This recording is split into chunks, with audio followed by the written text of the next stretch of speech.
فصل فی دفن المیت، دفن میت سے متعلق دفن کے بعد میت کے سرہانے اور پیروں کی جانب دعا کرنے کا کیا حکم ہے؟ چنانچہ دفن کے بعد میت کے قریب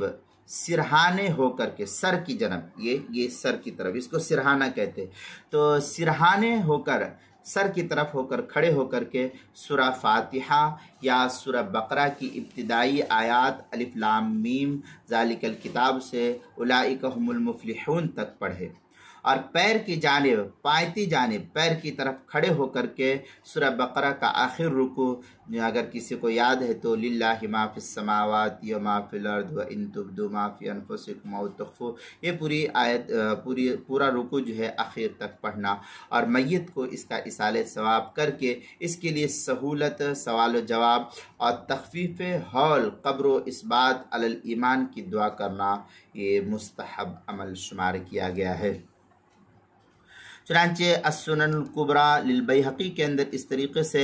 ایک عبارت نقل کی گئی ہے، ان عبداللہ بن عمر قال سمعت رسول اللہ صلی اللہ علیہ وسلم یقول اذا مات احدکم فلا تحبسوه واسرعوا به الى قبره وليقرأ عند رأس فاتحة الكتاب۔ اس طریقے کی عبارت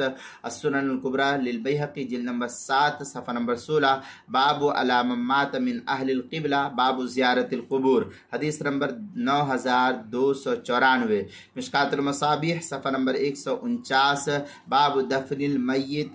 الفصل الثالث، فتاوی شامی میں ہے، وکان ابن عمر یستحب ان یقرأ علی القبر بعد الدفن اولا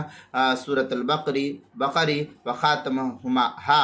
وخاتمہا، جلد نمبر 3 صفحہ نمبر 143، صلاۃ الجنازہ مطلب فی دفن المیت، فتاوی رحیمیہ جلد نمبر 7 صفحہ نمبر 64، فتاوی محمودیہ جلد نمبر 9 صفحہ نمبر 145 146، امداد الفتاوی جلد نمبر 1 صفحہ نمبر 572 573، اور المسائل المہمہ فیما ابتلت به العامہ اس کی پہلی جلد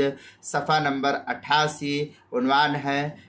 فصل فی دفن المیت، دفن میت سے متعلق، یعنی دفن کے بعد میت کے سرہانے اور پیروں کی جانب دعا، مسئلہ نمبر 84 کے تحت جو ہے اس کو نقل کیا گیا ہے۔